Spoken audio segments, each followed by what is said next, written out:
नमस्कार, मैं हूं नम्रता पाराशर। आप देख रहे हैं बीवीएम न्यूज। चलिए रुक करते हैं खबरों की और खबरों में सबसे पहले बात करेंगे फरीदाबाद की। आपको बता दें कि एनआईटी फरीदाबाद के गांव गौछी में एक तेज रफ्तार ट्रैक्टर ने दुकानों में टक्कर मार दी, जिसमें 2 महिला सहित कई लोग गंभीर रूप से घायल हो गए। गौरतलब है कि इस घटना में सबसे बड़ी बात यह रही कि इस दौरान इस ट्रैक्टर को 2 बच्चे, नाबालिग बच्चे चला रहे थे। बता दें कि ये पूरी वारदात वहां लगे सीसीटीवी कैमरे में कैद हो गई है। आपको बता दें कि 2 नाबालिग बच्चों ने ट्रैक्टर को तेज गति से चलाते हुए दुकान में टक्कर मार दी, जिसमें 2 महिला सहित कई अन्य लोग भी काफी गंभीर रूप से घायल हुए हैं, जिसकी पूरी वारदात वहां लगे सीसीटीवी कैमरे में कैद हो गई। वहीं घायल महिलाओं को फरीदाबाद के सिविल अस्पताल बादशाह खान से प्राथमिक उपचार के बाद निजी अस्पताल में इलाज के लिए भर्ती करा दिया गया, जहां पर एक महिला की हालत काफी चिंताजनक बनी हुई है। वहीं घटना में घायल युवक सतीश और अन्य घटना के चश्मदीदों की माने तो ट्रैक्टर को चलाने वाले दोनों नाबालिग बच्चे थे, जो तेज गति से गाड़ी को ला रहे थे और दुकान में इस दौरान उन्होंने टक्कर मार दी, जिसमें कुछ लोग तो काफी गंभीर रूप से घायल हुए। क्या नाम है आपका? ईश्वर सोलंकी। ईश्वर जी, क्या था मामला? तेज रफ्तार ट्रैक्टर ने कई दुकानों को एक्सीडेंट किया। भाई एक छोटा सा बच्चा चला रहा है, वो 15-16 साल का लड़का था जी।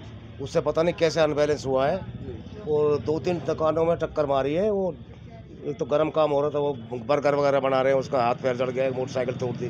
फिर फोटो वाले को, इसको मोबाइल वाले को चोट लगी है। 2 लेडीज इसमें खोखे में बैठी थी, चाय बना रही थी, उनमें मारी एक्सीडेंट। एक का पैर टूट गया यहाँ से घुटने से और एक के सिर में गुम चोट है, जो आईसीयू में है। कैसी कंडीशन है महिला खोखे के अंदर जो बैठी हुई थी, उनकी कैसी कंडीशन है? भैया बेहोश ले गए थे यहाँ से तो उठा के, पुलिस वाले आए, पूरी वीडियो बनाई है।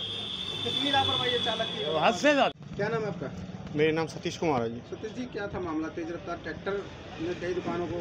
हाँ सर, वो क्या हुआ ना, मैं कढ़ाई कर रहा था अपनी दुकान के बाहर, जी। तो अचानक से एक ट्रैक्टर तेज़ रफ्तार से आता है और उसमें मेरे काउंटर में टक्कर मारता है।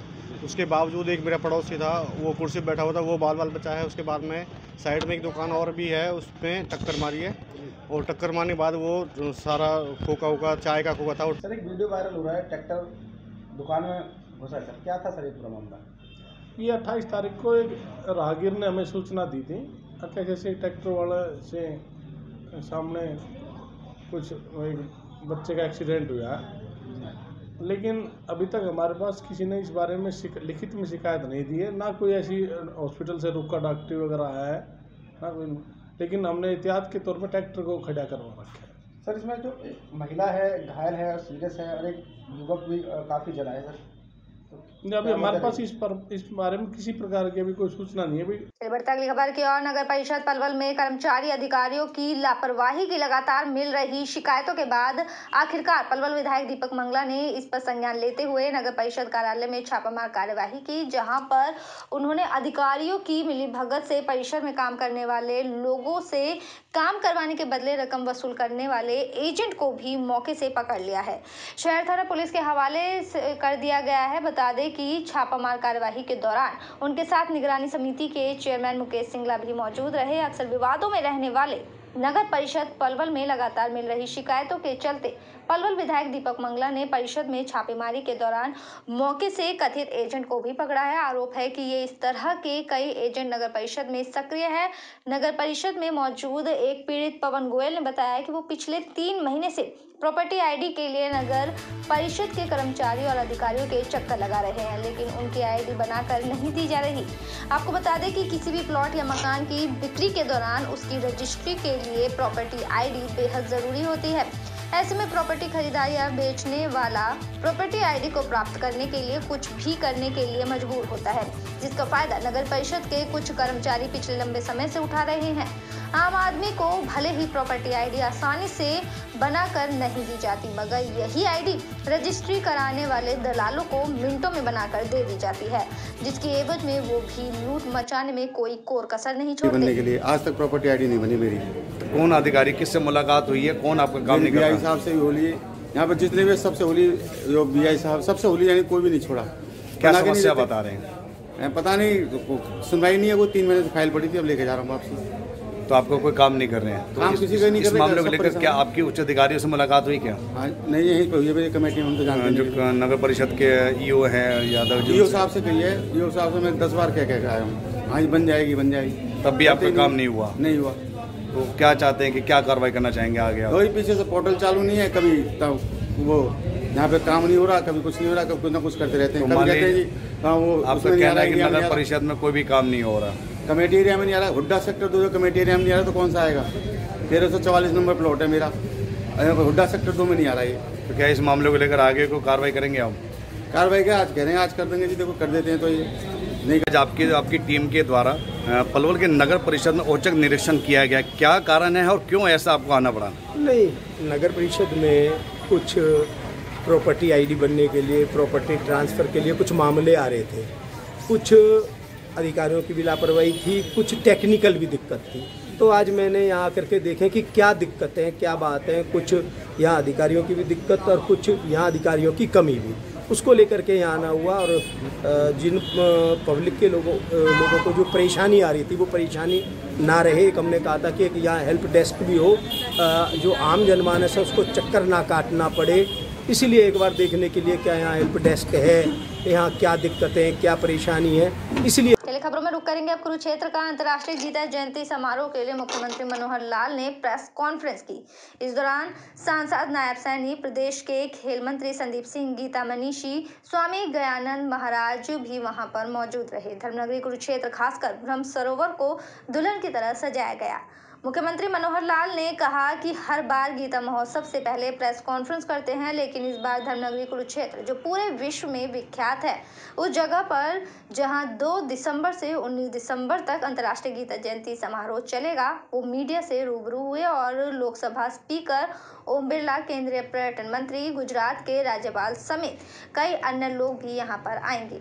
संभावना ये भी है कि प्रधानमंत्री भी ऑनलाइन संबोधन दे सकते हैं। कोविड नियमों का यहाँ पर ध्यान रखा जा रहा है कि कोविड नियमों का पालन किया जाए। धर्मनगरी कुरुक्षेत्र को इस दौरान दुल्हन की तरह सजाया गया। सीएम मनोहर लाल ने कहा कि कुरुक्षेत्र में भगवान श्री कृष्ण ने अर्जुन को गीता का उपदेश इसी धरती से दिया था। जापान का इतिहास 16,000 साल का है।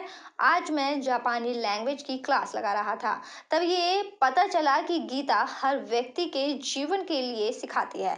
कई सालों से अंतर्राष्ट्रीय गीता उत्सव मनाया जा रहा है। कई देशों के प्रतिनिधि कलाकार यहाँ आते हैं। अंतर्राष्ट्रीय गीता उत्सव में 3,700 से ज्यादा देश विदेश कलाकार आएंगे। देश और विदेशों से यहाँ पर कलाकार आएंगे और इस बार इसी के साथ 75 ख्याति प्राप्त कलाकार महाभारत पर पेंटिंग भी बनाएंगे। कई देशों में भी गीता ज्ञान को महत्व दिया जा रहा है और कुरुक्षेत्र की धरती से विश्व के कोने कोने में मनाने का सौभाग्य यहाँ पर मिल रहा है। अनेक देशों में गीता महोत्सव मनाने की परंपरा शुरू हुई है। ये समय याद रखा जाएगा जब गीता को पहचान दिलाने में सबसे ज्यादा काम हुआ है। 2 से 19 दिसंबर तक गीता महोत्सव मनाया जाएगा, जिसमें 9 से 14 दिसंबर तक मुख्य कार्यक्रम नहीं आता था। हमने लगातार अब इसमें 30 क्यूसेक पानी जोड़ना शुरू किया और 30 क्यूसेक लगातार छोड़ते हैं। 15 क्यूसेक उसमें से आउटपुट उसका बाहर निकलता है। पानी का रोटेशन बना रहे, तो इसलिए पानी ही जोड़ना है। इसके लिए बहुत ज्यादा उसके पुल बनाने की कोई अभी आवश्यकता नहीं है। कोई महसूस होगी तो देखें। सामान्यतः ऐसे मेलों में हम जो एंट्री गेट होते हैं वहीं पर उनकी चेक कर सकते हैं कि उनको फर्स्ट डोज का इंजेक्शन लगा कि नहीं लगा। जिनका फर्स्ट लग गया और टाइम पूरा हो गया उनको सेकंड लगा नहीं लगा, थोड़ी पूछताछ की जा सकती है। हमने कपाल मोचन में जितने भी एंट्री गेट थे सब जगह पर एक इंजेक्शन लगा, यानी जो टीकाकरण था उसके कैंप्स लगाए थे कि जिनका फर्स्ट डोज नहीं हुआ वो वही अपना फर्स्ट डोज लगवा सकते हैं। कुछ लोगों ने लगवाए भी हैं। तो ऐसी कुछ व्यवस्थाएं यहाँ भी मुझे लगता है एडमिनिस्ट्रेशन ने की होंगी, क्योंकि सूचनाएं तो सब जगह एक ही जैसी भेजी गई हैं कि एंट्रीज जहाँ है वहां पर उनको सबको जो ये थर्मल रहते हैं कि कहीं टेम्परेचर का उसको चेक कर लिया, कहीं उसका फर्स्ट डोज उसको लगा कि नहीं लगा, उसका सर्टिफिकेट है उसके मोबाइल में है, वो देख लिया। पूछने से ही पता लग जाता है। जो कहता मैंने नहीं लगवाया है तो कैंप में ले जाकर उसको इंजेक्शन लगवा दिया। तो जितने भी प्रिकॉशनरी मेजर्स है वो सारे लिए जाए हैं। जो पहले से जिनका हमको सूचना मिलती है उनके लिए तो मेला क्षेत्र में ही बनाते हैं, लेकिन जिनकी जानकारी नहीं मिलती, तीर्थ यात्री स्नाते से आते तो व्यवस्था आप नहीं करते हैं। इन द लॉन्ग रन एक चीज हमने जो सोची है, HSVP का जो सेक्टर है वहाँ एक 5 स्टार होटल ये अलग से बनाया जा रहा है, क्योंकि जो साधन संपन्न लोग होते हैं वो लोग अपनी व्यवस्था अपने आप कर सकते हैं। पहली बार में हमने कुछ लोगों को आने के लिए उनको पैसा भी दिया था, किराया भी दिया था, सब किया था। उसकी आलोचना हुई थी कि हम अगर इस प्रकार से बुलाने लगेंगे तो उसमें से श्रद्धा नहीं निकलती है। श्रद्धा का मतलब ये होता है कि लोग अपने पास से ही खर्च करके आएंगे, तो श्रद्धा तो उसी में से जानी जाती है। और कोर्स के लिए अलग से कोई अपने बजट नहीं किया है, ये जो कुरुक्षेत्र डेवलपमेंट बोर्ड है, इसका ही बजट जो होता है वो जहाँ जहाँ की कोई आवश्यकता आती है धीरे धीरे उसमें आगे बढ़ रहे हैं। क्योंकि अभी तो 48 रोज में 134 स्थान, ये आज से 3 साल पहले तो वहाँ कुछ भी नहीं था। चलिए खबरों में बात कर लेते हैं बढ़ते प्रदूषण पर। आपको बता दें कि दिल्ली में प्रदूषण के मुद्दे पर सुप्रीम कोर्ट ने एक बार फिर से सख्त रुख अपनाया है। कोर्ट ने दिल्ली की केजरीवाल सरकार से पूछा कि जब राजधानी में प्रदूषण इस हद तक बढ़ चुका है तो आखिरकार स्कूलों को क्यों खोला गया। सर्वोच्च न्यायालय ने कहा कि अगर दिल्ली सरकार वयस्कों के लिए वर्क फ्रॉम होम की सुविधा लागू कर सकती है तो आखिरकार बच्चों को जबरदस्ती स्कूल क्यों जाने के लिए मजबूर किया जा रहा है। सुप्रीम कोर्ट ने इस मामले में सुनवाई के दौरान केंद्र और दिल्ली सरकार को वायु प्रदूषण रोकने के लिए 24 घंटे के अंदर योजना के साथ पेश होने के लिए कहा। कोर्ट ने कहा कि अगर ये दोनों सरकारें प्रदूषण रोकने में कोई कदम उठाने से चूकती है तो हम इस बारे में आदेश देंगे। सर्वोच्च न्यायालय अब इस मामले में शुक्रवार को सुनवाई करेगा। कोर्ट ने कहा कि हम औद्योगिक और वाहनों के प्रदूषण को लेकर गंभीर हैं। आप किसी के कंधे पर रखकर बंदूक नहीं चला सकते, आपको कदम उठाने ही होंगे। आखिर स्कूल को खुला क्यों रखा गया है। इसके बाद सुप्रीम कोर्ट ने एयर क्वालिटी मैनेजमेंट से कहा कि हमें आपात स्थिति में आपात तरीकों से ही काम करना होगा। अगली खबरों में बात करेंगे मौसम की। देश के कई राज्यों में बारिश होने की संभावना है। दिल्ली, उत्तर प्रदेश, राजस्थान, पंजाब, हरियाणा, राजस्थान और मध्य प्रदेश में बारिश हो सकती है। हिमाचल प्रदेश में ताजा बर्फबारी होने से ठंड बढ़ गई है। जम्मू कश्मीर और उत्तराखंड में भी बर्फबारी होने की संभावना है। ये जानकारी मौसम विज्ञान विभाग ने दी है और राष्ट्रीय राजधानी दिल्ली और एनसीआर के अन्य क्षेत्रों में बुधवार से बादल छाए हुए हैं। आईएमडी ने दिल्ली और आसपास के क्षेत्रों में हल्की बारिश होने की संभावना जताई है। आईएमडी ने गुरुवार को दिल्ली के साथ साथ हरियाणा के फरूखनगर, यूपी के बुलंदशहर में देवई, नरोरा, बदायूं और सहसपान और अलीगढ़ के कुछ हिस्सों में बारिश होने की संभावना जताई है। आईएमडी ने राजस्थान के भरतपुर और मेहंदीपुर बालाजी में भी बारिश की संभावना जताई है। इसके साथ ही कश्मीर घाटी के अधिकांश इलाकों में पारा माइनस में है।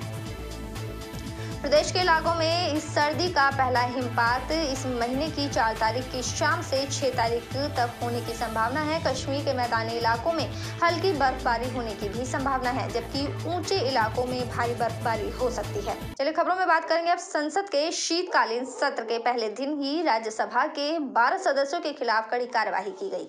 सदन में जोरदार हंगामा और अफरा तफरी मचाने के चलते 12 सांसदों को निलंबित कर दिया गया था। वहीं अब इस मामले में राज्यसभा के सभापति वेंकैया नायडू ने कहा है कि ये पहली बार नहीं है कि जब सदन में सांसदों के निलंबन की घटना हुई हो। उन्होंने कहा कि 1962 से 2010 तक 11 बार ऐसे मौके आए हैं जब सदस्यों को निलंबित किया गया है। क्या वे सभी अलोकतांत्रिक थे? सभापति ने कहा कि इस प्रतिष्ठित सदन के कुछ सम्मानित नेता और सदस्यों ने अपने विवेक से 12 सदस्यों के निलंबित को अलोकतांत्रिक बताया। मैंने ये बार बार समझाने का प्रयास किया कि क्या सदन में जिस तरह का हो हल्ला हुआ है उसका ये कोई औचित्य था। गौरतलब है कि सभापति वेंकैया नायडू ने निलंबन को वापस लेने की विपक्षी मांग पर स्पष्ट कर दिया है। उन्होंने कहा कि राज्यसभा के 12 विपक्षी सांसदों का निलंबन वापस नहीं होगा। उन्होंने कहा कि सांसद अपने किए पर पश्चाताप होने की बजाय उसे सही ठहरा रहे हैं। ऐसे में उनका निलंबन वापस लेने का सवाल ही नहीं उठता। बता दें कि निलंबित सदस्यों में कांग्रेस के 6, शिवसेना और टीएमसी के 2, जबकि सीपीएम और सीपीआई के 1 सदस्य शामिल हैं। चलिए रुक करेंगे अब अगली खबर की ओर। कोरोना के नए वेरिएंट ओमिक्रॉन ने एक बार फिर से दुनिया में सनसनी फैला दी है। 20 से अधिक देशों में इसके मामले पाए जाने की पुष्टि हुई है। इस नए वेरिएंट के मामले में दक्षिण अफ्रीका के वैज्ञानिकों का कहना है कि ओमिक्रॉन का कितना घातक है, इसका लोगों पर क्या प्रभाव पड़ेगा, फिलहाल ये कहना मुश्किल है। उन्होंने कहा कि कोरोना के नए वेरिएंट ने अब तक ज्यादातर युवा लोगों को प्रभावित किया है। वैज्ञानिकों ने ये भी चेतावनी दी है कि अभी ये निर्धारित करना जल्दबाजी होगी कि ओमिक्रॉन केवल हल्की बीमारी का कारण बनेगा। उन्होंने आगे कहा कि हम इसके बारे में और अधिक जानकारी जुटा रहे हैं। 2 से 3 हफ्तों के बाद ही हम इसके बारे में अधिक जान पाएंगे। उन्होंने कहा कि कुछ मरीज भर्ती हुए हैं, ये सभी युवा हैं जिनकी आयु 40 या इससे कम है।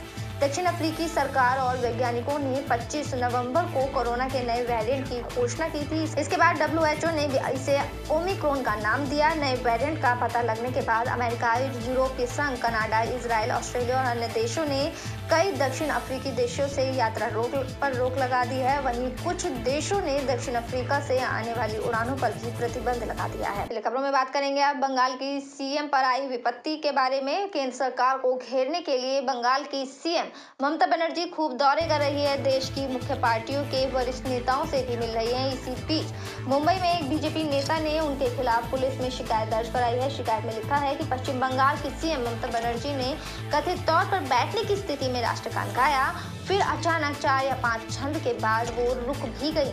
उन्होंने राष्ट्रगान के प्रति पूर्ण अनादर दिखाया है। इसके लिए पुलिस शिकायत में दर्ज कराई गई है। मेरे साथ खबरों में फिलहाल इतना ही। आप बने रहिए BVM न्यूज़ के साथ। फिलहाल मुझे दीजिए इजाजत। नमस्कार।